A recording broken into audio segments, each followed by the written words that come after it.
Saudara-saudara pendengar yang kami kasihi dimanapun Anda berada, Anda kembali bersama kami dalam acara Telaga Tegur Sapa Gembala Keluarga.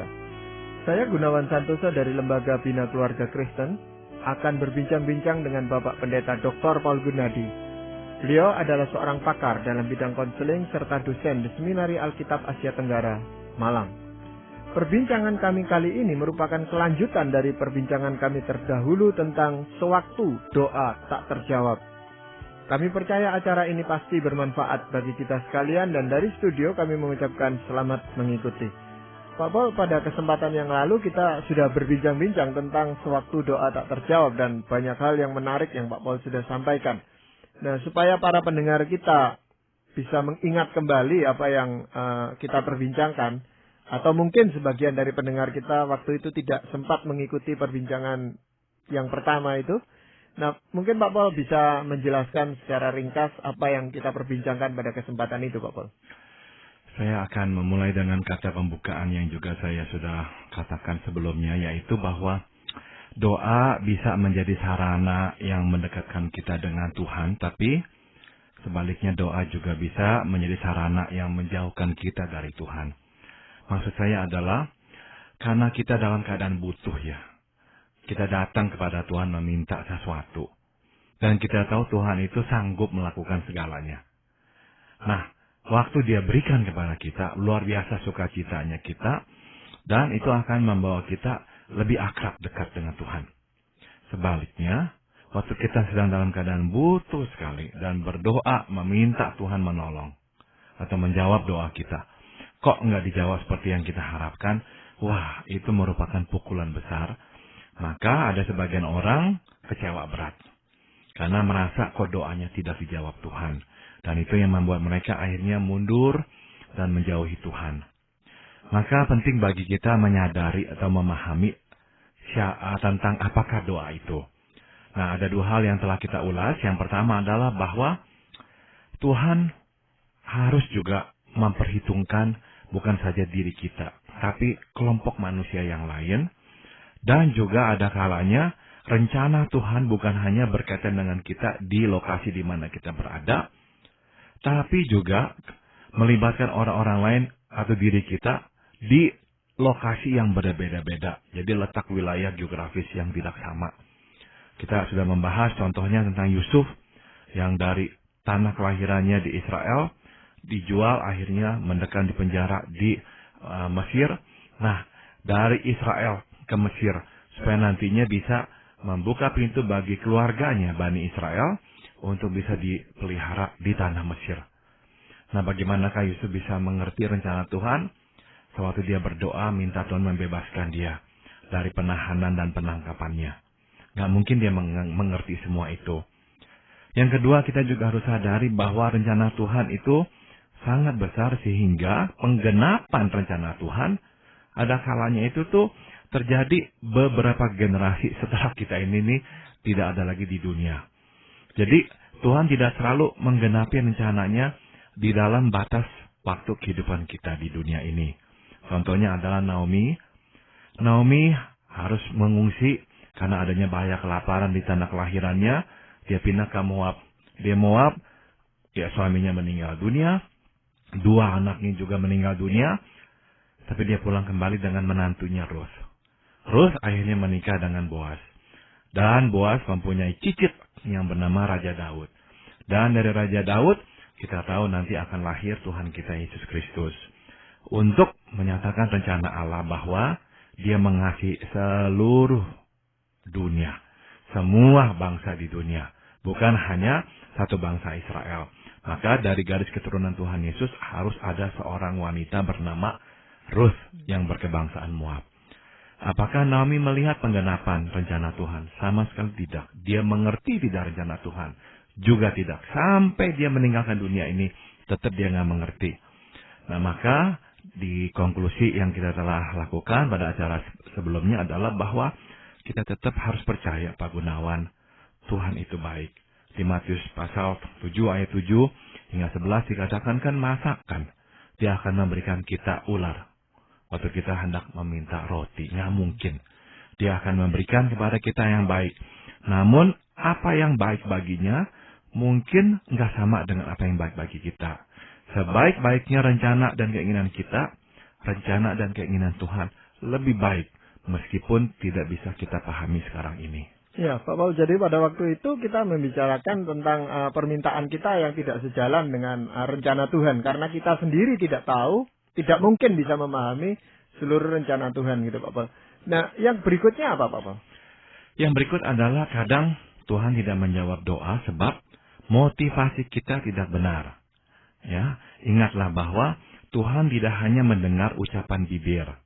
Ia pun mengetahui getaran hati yang terdalam. Apa itu yang sesungguhnya terkandung di hati semua, terbuka lebar di hadapannya. Misalnya, kita memohon perluasan pelayanan, yang sebetulnya untuk memenuhi ambisi pribadi semata.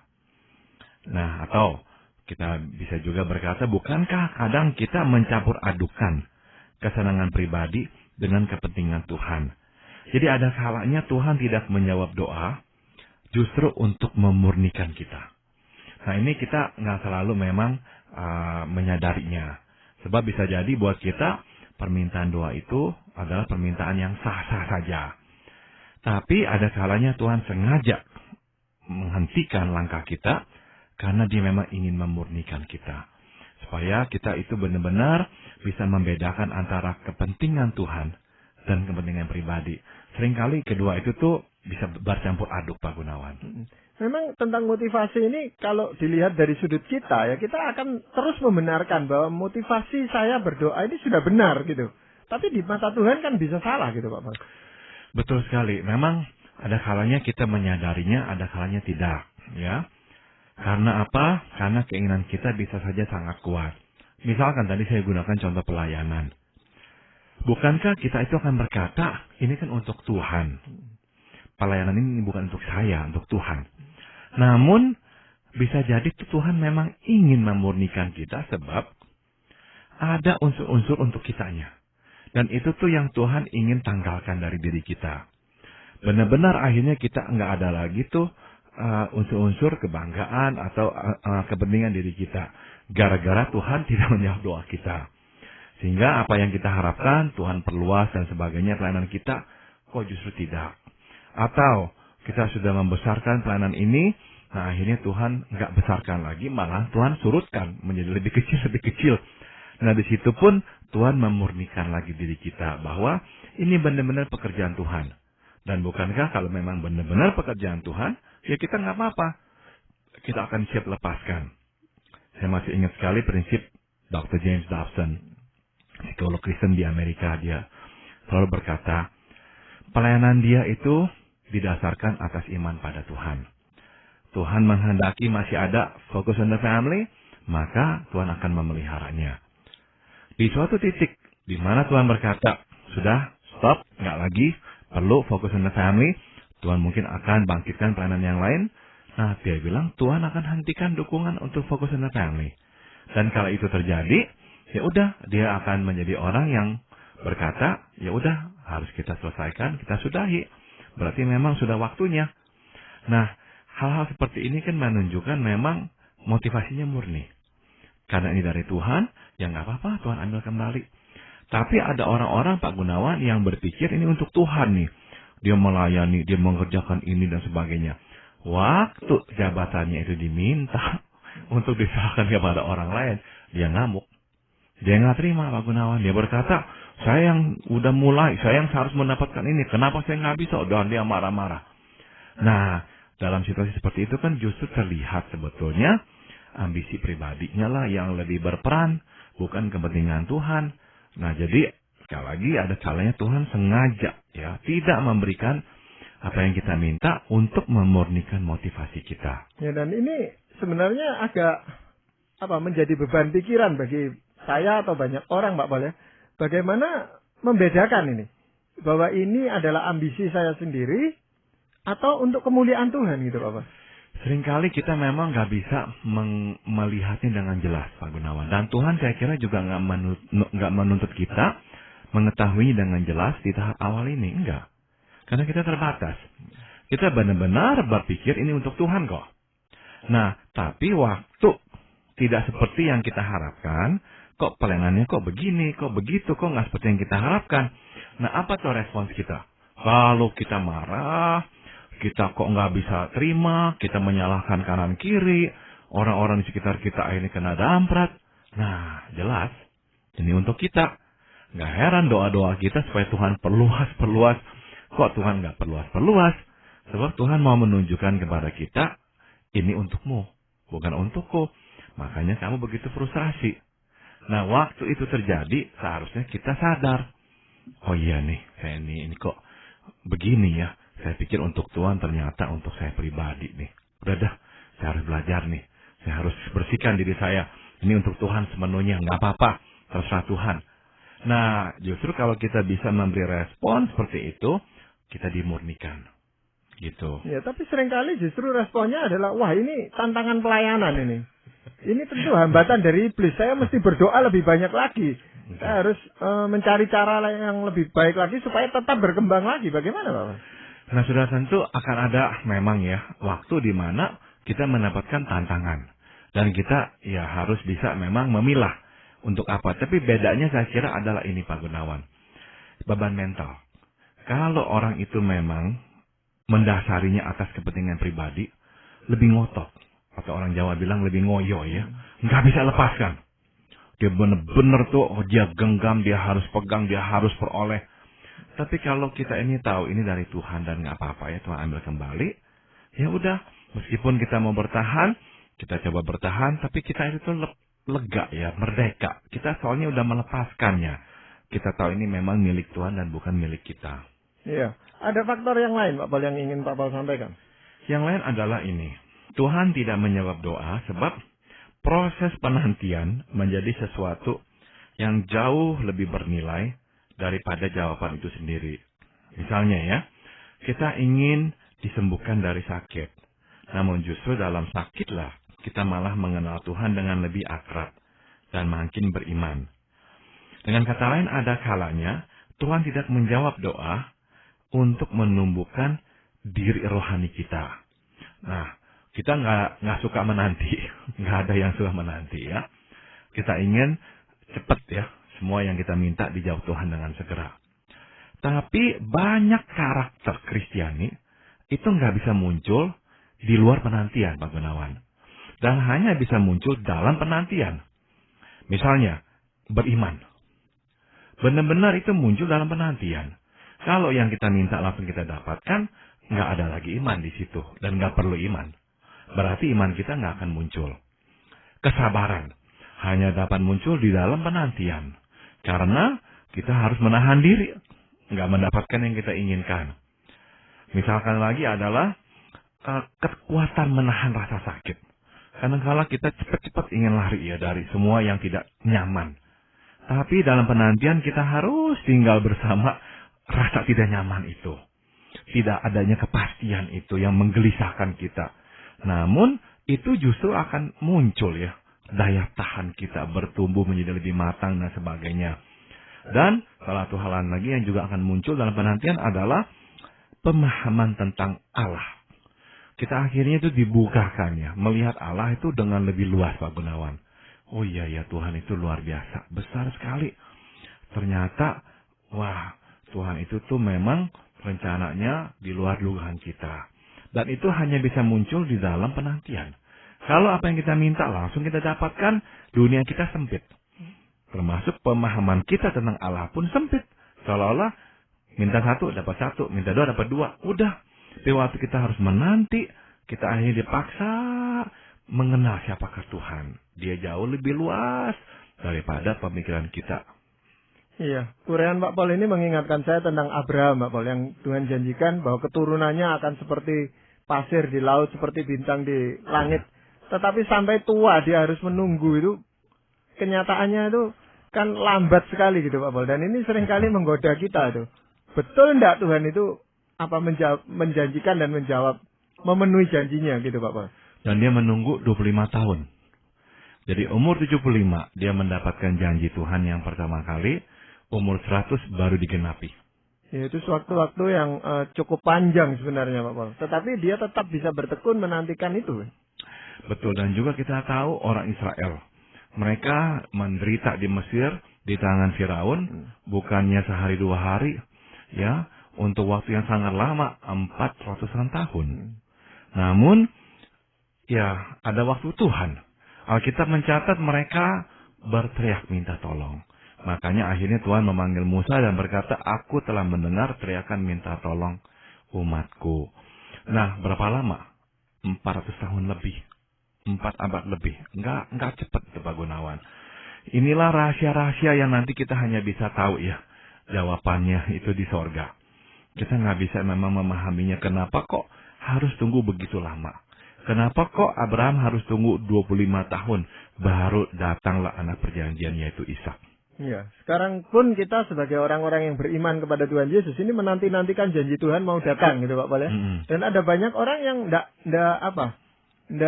mau menunggu atau sukar untuk menunggu sampai ini ndak datang-datang, ini Tuhan ini jadi datang atau enggak gitu. Dan ada 2 sikap orang dalam hal menantikan janji Tuhan. Yang pertama adalah ya kecewa berat sama Tuhan. Kok nggak muncul, mana janjinya Tuhan, kecewa berat. Yang kedua adalah, supaya nggak kecewa berat, akhirnya ada orang-orang yang nggak pusing dengan janji Tuhan, nggak lagi mengharapkan dan lagi nggak meminta. Memang nggak akan kecewa, tapi sebetulnya menurut saya lebih parah daripada kecewa. Sebab seolah-olah tuh orang-orang ini tuh sudah melabelkan Tuhan itu nggak baik, Tuhan itu nggak mengasihi, Tuhan itu memang niatnya udah nggak baik, makanya nggak akan menjawab doa kita, makanya nggak usah susah-susah minta Tuhan. Nah, bagi saya lebih baik minta dan nggak dapet serta kecewa daripada nggak pernah minta dan nggak pernah kecewa karena nggak pernah percaya kepada Tuhan. Jadi yang baik adalah, yang seharusnya adalah terus meminta, terus berharap apapun itu jawaban Tuhan. Ya, dan di dalam masa penantian, misalnya kita sakit Pak boleh tadi kan menantikan kapan kesembuhan itu datang. Segala upaya itu kan harus tetap kita jalankan, misalnya ke dokter atau meminta dukungan doa orang lain itu bagaimana Pak? Itu semua adalah jalan-jalan yang memang Tuhan sediakan. Jadi ini bukannya jalan di luar kehendak Tuhan. Enggak. Ada orang yang sampai merasa bersalah kalau harus ke dokter. Seolah-olah ke dokter bukanlah jalan yang Tuhan sediakan. Salah satu Injil ditulis oleh seorang dokter. Kenapa dia seorang dokter? Dia seorang yang memang mengobati orang sakit, yaitu dokter Lukas. Nah, nggak apa-apa kan ya menjadi seorang dokter. Nggak apa-apa mencari pelayanan seorang dokter pula. Ini bukanlah jalan di luar Tuhan. Enggak, tetap ini jalan di dalam Tuhan. Yang penting adalah kita tahu dan kita terus berdoa. Sebab kita tahu yang memberi penyembuhan bukanlah tangan dokter, bukanlah pengetahuan dokter, tapi Tuhan sendirilah yang memberi kepada kita kesembuhan. Iya, dan kalau kita berdoa lalu didukung oleh teman-teman kita, saudara-saudara seiman kita ikut mendoakan, itu buat saya itu sesuatu penghiburan. Kalaupun doa itu tidak dijawab, yang tidak dijawab itu bukan cuma doa saya Bapak ya. Doa teman-teman ini juga ikut tidak dijawab kan gitu. Betul. Jadi memang ini bukanlah lagi derita kita sendiri, tapi kita rame-rame ya. Diangkat bersama-sama, itu agak menghibur memang. Betul, dipikul bersama. Iya. Ada hal yang lain Pak Paul ingin sampaikan? Yang lain adalah Tuhan tidak menjawab doa dengan cara yang kita bayangkan, sebab Dia menghendaki kita untuk menerima jawabannya dengan cara yang berbeda, yaitu cara Tuhan. Misalnya ya, para murid kebingungan tatkala Tuhan Yesus meminta mereka untuk memberi makan ribuan orang. Tuhan pun menjawab permasalahan ini dengan cara yang tampak alamiah namun aneh, yaitu mengambil 5 roti dan 2 ikan dari seorang anak. Mujizat pun terjadi. Nah, jadi cara Tuhan itu tuh di luar dugaan para murid. Siapa yang bisa menduga itu yang akan dia lakukan? Mengambil 5 roti 2 ikan, membelah-belah, membagi-bagikannya sampai untuk ribuan orang. Nah, kadang-kadang itulah yang Tuhan lakukan. Dia tidak menjawab doa dengan cara yang kita sudah bayangkan. Sebab ada cara lain yang Dia ingin berikan kepada kita. Contohnya lagi yang lain. Orang Yahudi menantikan seorang penyelamat yang dapat membebaskan mereka dari belenggu Roma. Namun Allah mengirim Tuhan Yesus untuk membebaskan mereka dan kita semua dari belenggu dosa. Mereka mengharapkan seorang penyelamat datang dari sorga dengan segala kemewahan, kemuliaan, dan kemegahannya. Enggak. Yesus Tuhan kita datang sebagai bayi, sebagai orang yang sama seperti kita. Nah, itu di luar dugaan orang. Jadi, waktu kita berdoa, kita masih siap menerima jawaban Tuhan yang menyediakan solusi dengan cara yang berbeda. Ini saya sering saksikan dalam kasus orang yang mencari pekerjaan, Pak Gunawan. Dia berkata atau dia beranggapan bahwa, nah ini nih, pekerjaan yang cocok buat saya. Terus ini yang dia kejar-kejar. Dan terus berdoa supaya Tuhan berikan pekerjaan itu kepadanya. Tapi tidak. Akhirnya apa yang terjadi? Dia menyadari, oh yang di depan matanya, yang sebetulnya dia bisa kerjakan, kok dia nggak kerjakan. Akhirnya dia kerjakan. Dan justru itu menjadi mata pencahariannya. Iya. Memang kita cenderung untuk melihat dari kacamata kita, Pak Paul, ya. Seperti Naaman itu minta disembuhkan, dia pikir caranya itu ajaib atau apa, tapi ketika dia disuruh mandi di Sungai Yordan yang kotor itu, dia kan enggan untuk melakukannya. Padahal melalui cara itulah Tuhan menyembuhkan dia, Pak Paul. Betul sekali. Jadi waktu kita berdoa, kita memang harus terbuka dengan segala cara. Maka tadi Pak Gunawan memunculkan pertanyaan tentang ke dokter dan sebagainya, makan obat dan sebagainya. Boleh, itu bisa salah satu cara yang Tuhan gunakan menyembuhkan kita. Ya, pengetahuan-pengetahuan itu juga adalah untuk kebaikan manusia dan Tuhan bisa memakai dan memberkatinya. Jadi terimalah juga, jangan kita akhirnya menutup diri terhadap kemungkinan lain yang Tuhan sudah sediakan untuk kita. Nah, namun di sini Pak Gunawan kita masih berhati-hati agar jangan sampai apa yang kita lakukan itu tuh akhirnya bertentangan dengan kehendak Tuhan. Contohnya adalah Ishak. Nah, Abraham seharusnya tetap percaya bahwa suatu hari kelak Tuhan akan menyediakan keturunan baginya, yaitu Ishak. Mula-mula dia pikir dari budaknya, Eliezer. Tuhan bilang, enggak, dari dirimu sendiri. Tapi istrinya Sarah berkata, oh kalau begitu udah nunggu-nunggu lama, nggak punya anak, mungkin saya tahu dah dari budak saya. Ya, Hagar. Kemudian lahirlah Ismail. Nah, ini adalah suatu cara yang tidak Tuhan kehendaki, yang keliru. Sebab kenapa? Sebab memang Tuhan sudah meminta Abraham untuk menunggu janji Tuhan. Tapi dia kok nggak menunggu. Nah, karena dia nggak menunggu lah, maka akhirnya muncul anak lagi dari wanita yang lain. Nah, kita tahu akhirnya terjadi konflik antara kedua anak ini dan kedua keluarga ini. Nah, jadi memang kita juga mesti berhati-hati. Jangan sampai kita ini gerabak-gerubuk, seladak-seluduk, karena memikirkan, oh Tuhan mungkin akan menyediakan jalan dengan cara yang ini, itu, dan sebagainya. Tidak. Jadi mesti berhati-hati, jangan juga melakukan hal yang nantinya tidaklah dalam kehendak Tuhan. Ya, jadi kita harus tetap berjalan sesuai dengan kebenaran firman Tuhan, ya. Betul, Pak Gunawan. Kita tidak boleh menyimpang dari itu, gitu. Pedomannya hanya itu aja, Pak Paul, ya. Betul sekali. Iya, ya. Memang kita punya kecenderungan juga, Pak Paul, ya, untuk meniru gitu, Pak Paul, di dalam saat-saat seperti ini. Mungkin ada orang yang sakit lalu disembuhkan dengan cara tertentu. Kita mengira kita pun disembuhkan dengan cara seperti itu. Padahal Tuhan itu kan begitu kaya dengan variasi menolong seseorang, gitu, Pak Paul. Betul sekali. Jadi kita nggak bisa membatasi diri kita, ya. Sebab cara Tuhan nggak mesti sama. Dan sering kali ini dalam pengalaman kita semua, saya kira Tuhan menggunakan cara-cara yang mengejutkan, yang di luar dugaan kita.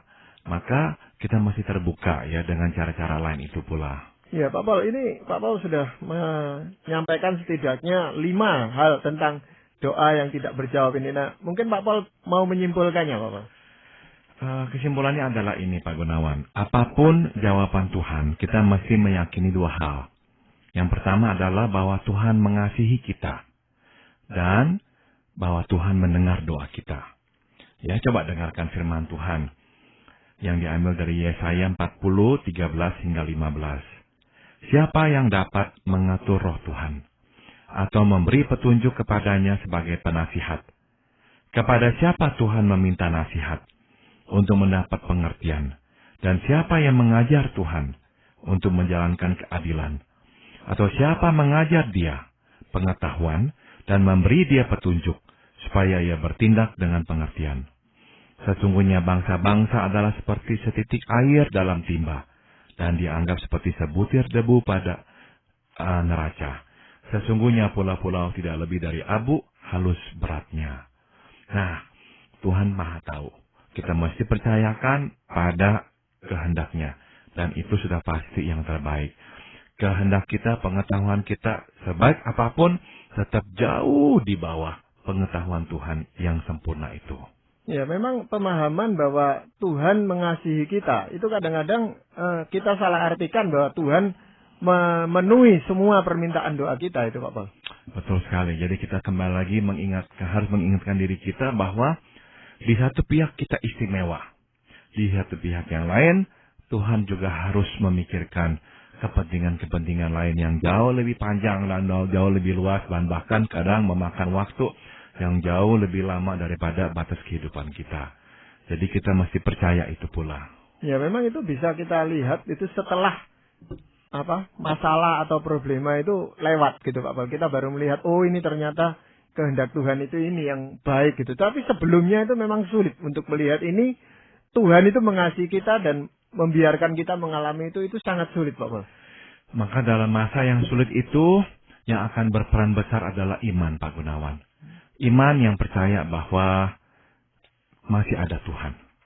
Dan Tuhan mengasihi kita. Dan Dia sanggup melakukan apapun. Dan bahwa kehendaknya tetap yang terbaik untuk kita. Ya, itu yang terus-menerus harus dipelihara. Di dalam kehidupan kita harus dibangun terus-menerus. Karena kalau tidak ya kita akan kehilangan pegangan seperti itu, Pak Paul. Betul sekali, Pak Gunawan. Ya, terima kasih Pak Paul untuk perbincangan kali ini. Dan para pendengar sekalian, kami mengucapkan banyak terima kasih. Anda telah mengikuti perbincangan kami dengan Bapak Pendeta Dr. Paul Gunadi dalam acara Telaga, Tegur Sapa Gembala Keluarga. Kami baru saja berbincang-bincang tentang sewaktu doa tak terjawab bagian yang kedua, yang merupakan kelanjutan dan akhir dari perbincangan kita tentang topik itu. Dan bagi Anda yang berminat untuk mengetahui lebih lanjut mengenai acara ini, silakan menghubungi kami lewat surat. Alamatkan surat Anda ke Lembaga Bina Keluarga Kristen atau LBKK, Jalan Cimanuk 58, Malang. Anda juga dapat menggunakan email dengan alamat telaga@indo.net.id. Kami juga mengundang Anda mengunjungi situs kami di www.telaga.org. Saran-saran, pertanyaan, serta tanggapan Anda sangat kami nantikan. Akhirnya dari studio kami mengucapkan terima kasih atas perhatian Anda dan sampai jumpa pada acara Telaga yang akan datang.